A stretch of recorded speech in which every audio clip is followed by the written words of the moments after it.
Kaloob ng Project Tabang ang tulong sa pamilya ng 5 taong gulang na bata na nasawi matapos tamaan ng ligaw na bala sa bayan ng Datupiang, Maguindanao del Sur.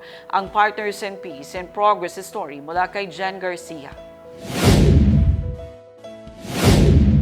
Nagbigay ang Project Tabang ng tulong sa pamilya ng 5 taong gulang na bata na nasawi matapos tamaan ng ligaw na bala sa bayan ng Datupiang, Maguindanao del Sur ngayong Huwebes, 12 ng Pebrero taong 2026.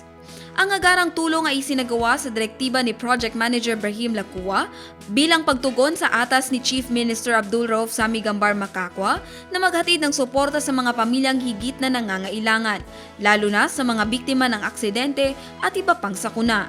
Ang nasabing tulong ay isinakatuparan katuwang ang local government unit ng Datupiang sa pangunguna ni Mayor Victor Samama at Vice Mayor Muhammad Omar Samama.